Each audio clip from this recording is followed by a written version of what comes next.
My fellow Americans, I'm speaking to you tonight from behind the resolute desk in the Oval Office. In this sacred space, I'm surrounded by portraits of extraordinary American presidents. Thomas Jefferson wrote the immortal words that guide this nation. George Washington, who showed us presidents are not kings.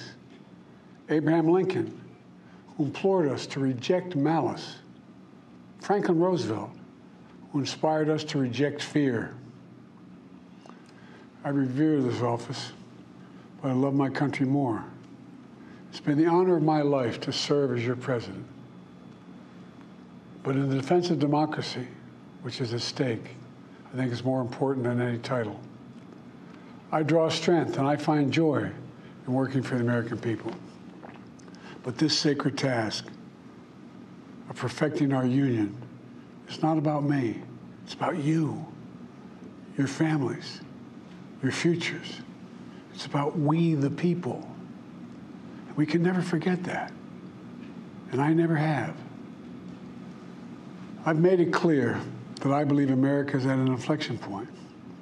One of those rare moments in history when the decisions we make now will determine our fate of our nation and the world for decades to come. America's going to have to choose between moving forward or backward, between hope and hate, between unity and division. We have to decide, do we still believe in honesty, decency, respect, freedom, justice, and democracy? In this moment, we can see those we disagree with not as enemies, but as fellow Americans. Can we do that?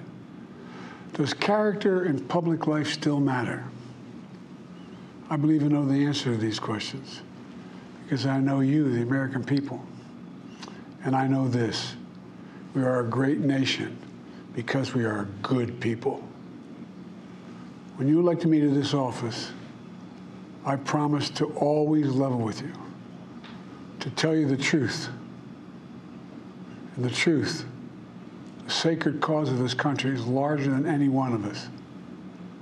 And those of us who cherish that cause, cherish it so much, a cause of American democracy itself, must unite to protect it. You know, in recent weeks, it's become clear to me that I need to unite my party in this critical endeavor. I believe my record as president, my leadership in the world, my vision for America's future, all merited a second term. But nothing can come in the way of saving our democracy. That includes personal ambition. So I've decided the best way forward is to pass the torch to a new generation. That's the best way to unite our nation. You know, there is a time and a place for long years of experience in public life. There's also a time and a place for new voices, fresh voices, yes, younger voices. And that time and place is now. Over the next 6 months, I'll be focused on doing my job as president. That means I'll continue to lower costs for hardworking families, grow our economy. I'll keep defending our personal freedoms and our civil rights, from the right to vote to the right to choose. I'll keep calling out hate and extremism. Make it clear there is no place in America for political violence or any violence ever, period. I'm going to keep speaking out to protect our kids from gun violence, our planet from climate crisis that is the existential threat. And I will keep fighting for my cancer moonshot so we can end cancer as we know it, because we can do it. And I'm going to call for Supreme Court reform because this is critical to our democracy, Supreme Court reform. You know, I will keep working to ensure America remains strong and secure and the leader of the free world. I'm the first president in this century to report to the American people that the United States is not at war anywhere in the world. We'll keep rallying a coalition of proud nations to stop Putin from taking over Ukraine doing more damage.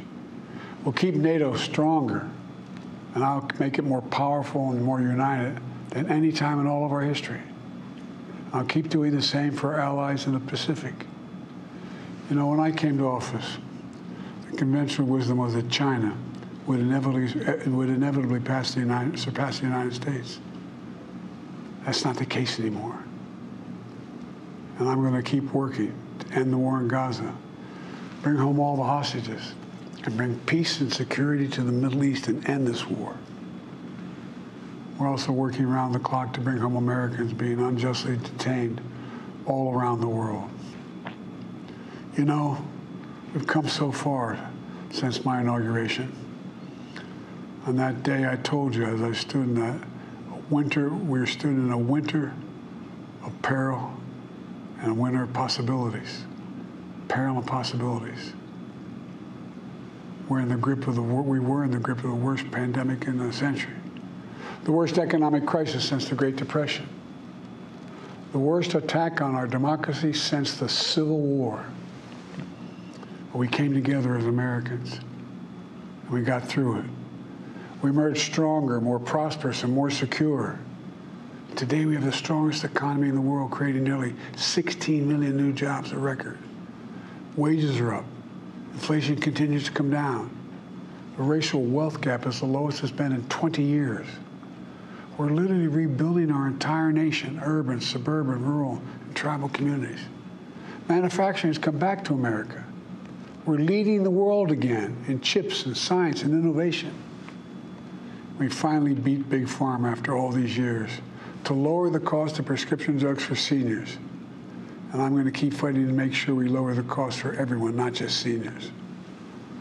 More people have health care today in America than ever before. And I signed one of the most significant laws helping millions of veterans and their families who are exposed to toxic materials. You know, the most significant climate law ever in the history of the world. The first major gun safety law in 30 years. And today, the violent crime rate is at a 50-year low. We're also securing our border. Border crossings are lower today than when the previous administration left office. I've kept my commitment to appoint the first black woman to the Supreme Court of the United States of America. I also kept my commitment to have an administration that looks like America and be a president for all Americans. That's what I've done. I ran for president 4 years ago because I believed and still do that the soul of America was at stake. The very nature of who we are was at stake. And that's still the case. America's an idea stronger than any army, bigger than any ocean, more powerful than any dictator or tyrant. It's the most powerful idea in the history of the world. That idea is that we hold these truths to be self-evident. We're all created equal, endowed by our Creator with certain inalienable rights: life, liberty, pursuit of happiness. We've never fully lived up to this sacred idea, but we've never walked away from it either. And I do not believe the American people will walk away from it now. In just a few months, the American people will choose the course of America's future.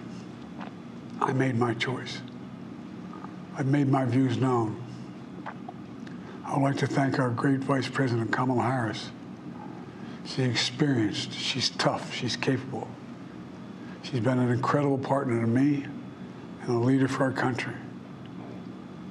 Now the choice is up to you, the American people.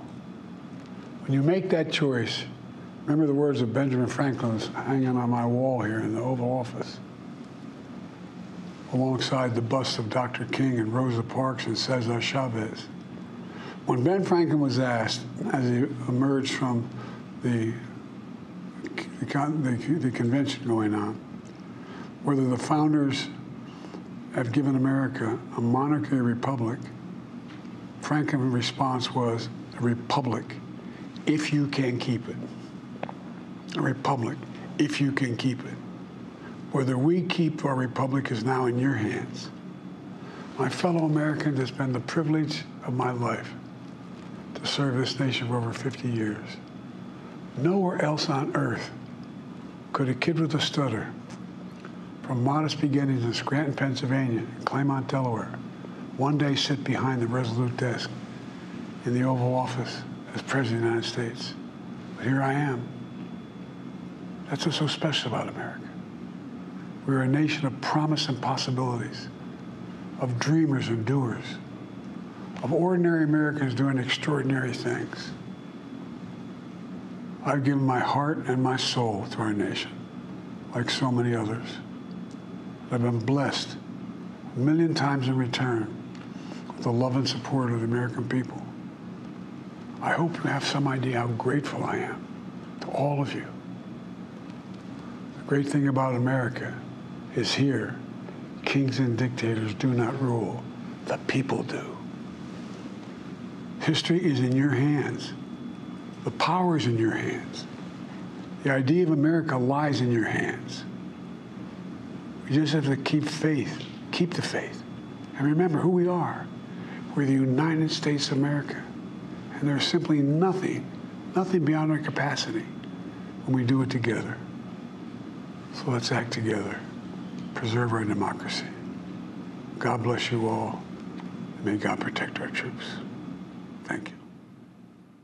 All right, President Biden delivering an address from the Oval Office there, his first public remarks since exiting from the 2024 presidential race. He delivered an address there talking about the accomplishments, as he put it, of his administration, talking about his vice president, and also encouraging Americans to move forward. And he said at the end there, I've given my heart and soul to the nation. I hope you have some idea of how grateful I am to all of you.